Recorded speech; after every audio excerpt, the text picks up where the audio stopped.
Hey guys, welcome back. In this video, I'm going to be showing you the Morphe Cloudlight Soft Glow Veil Powders.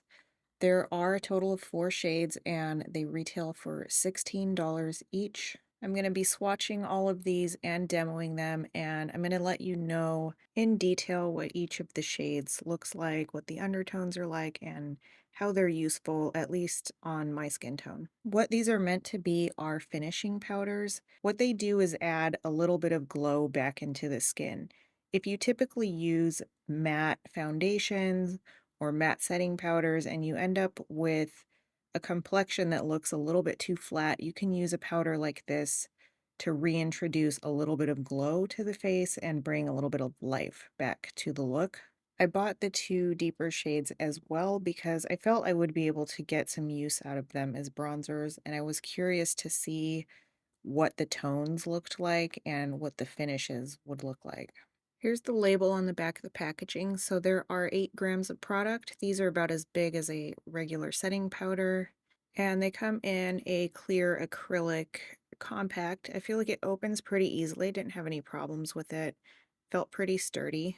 They do open all the way flat if you want to open it that way. And I didn't know if you noticed on the side there that there's actually a lot of product in there. So I feel like you get a nice value.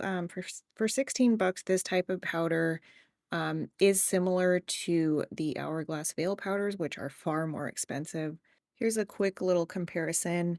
I'm showing you a matte powder and some of the Hourglass powders along with a highlighter so you can get an idea of where the finish of these powders lies. Specifically, I am using the Essence 16-Hour Cover and Last Powder Foundation as the matte example, the 2 lightest Morphe powders, and this is the Hourglass Ambient Lighting Palette Volume 1, and the highlighter is the Essence Pure Nude Highlighter.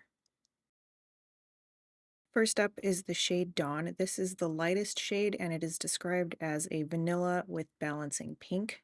This one is a little bit lighter than my skin tone and it has a very subtle glowy finish to it. It has a hint of a pink tone to it, so if I use this as an all over the face setting powder, it leaves my cool tone skin looking even cooler toned and a little bit brighter. It works for me as a setting powder, but I find personally this shade is most effective as a highlighter. I like to use this on the upper outer parts of the cheeks, kind of in place of a highlighter. And because it's glowy, it did emphasize the texture on my forehead. So I personally wouldn't use it as a setting powder again. The second lightest shade is the shade Sunrise, which is described as a beige with balancing yellow. On me, I find this looks like a very pale peach. It is just slightly too deep for me to use as a setting powder, but I can use it similarly to the way that I would use a bronzer. So I apply this mainly on the sides of my cheeks, and I do kind of blend it upward onto the top of the cheeks because I do still get a nice glow out of it, and I feel like it still works that way. I just would not use this like on the forehead or under the eyes or anything like that. Okay, next up is the shade Golden Hour. This one is a medium brown with quite noticeable orange tones to it. I am able to use this as a bronzer, but it has to be when I'm intentionally going for a very warm look. It wouldn't be my go-to among all the bronzers that are out there. Just as an example here, I have the 2 deepest shades swatched along with a few of the other bronzers in my collection. On the very left, I have Morphe Golden Hour. Next to it is Morphe Sunrise. And then the following shades are a selection of bronzers I already had in my collection.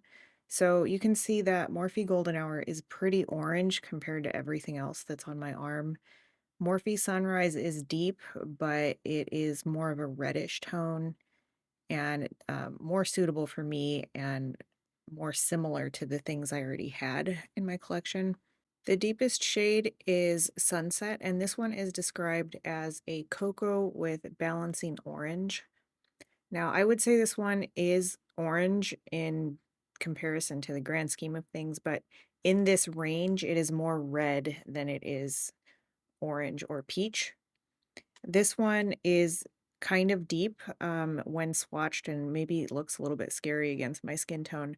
However, it is sheer enough that, and it builds up slowly enough that it's easy to work with, and I can definitely get away with using this one as a bronzer.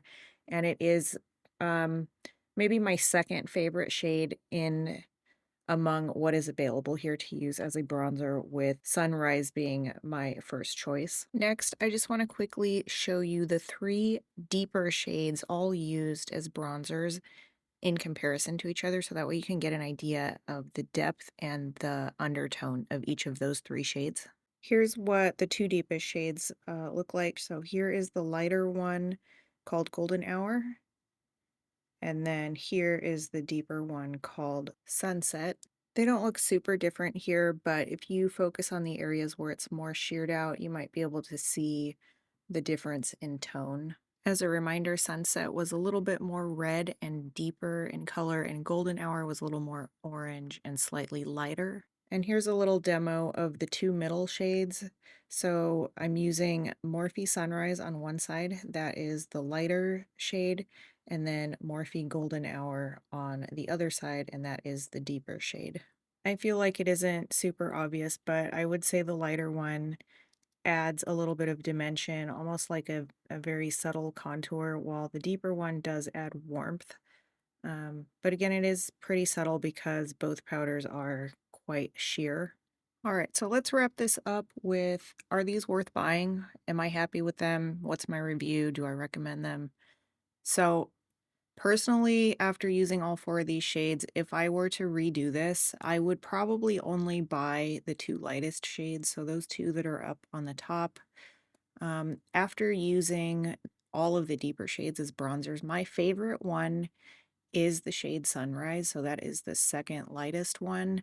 It isn't actually dark enough on me to be a bronzer, but I do think it adds a noticeable amount of dimension, and it is kind of unique in a way that I don't really have another face powder that's quite this shade that would do the same thing for me. So I find that one unique and definitely was worth the purchase. And I do really like the lightest shade also as a highlighter. If I didn't already have the Hourglass ones, this is absolutely a perfect substitute for a much cheaper way of getting it. The finish is very beautiful. It is not exactly like a highlighter. It does add a very like subtle but noticeable glow. If you are somebody that doesn't really like to wear loud makeup, you'd probably really like that. So I, for me personally, I recommend the two lightest shades. I can't really say too much about the deeper ones. Um, I will say they aren't as glowy, in my opinion, as the two lighter shades for some reason. I'm not sure why that is. But if you do have a deeper skin tone and you specifically want the glow, that is something, maybe go and swatch it in store just to see if the finish is actually what it is that you're looking for. And if any of you have already tried these, I'd love to know what you guys think of them. Did you like them? Or they what you were looking for? Let me know in the comments down below. So thank you guys so much for watching, and I will see you in the next one.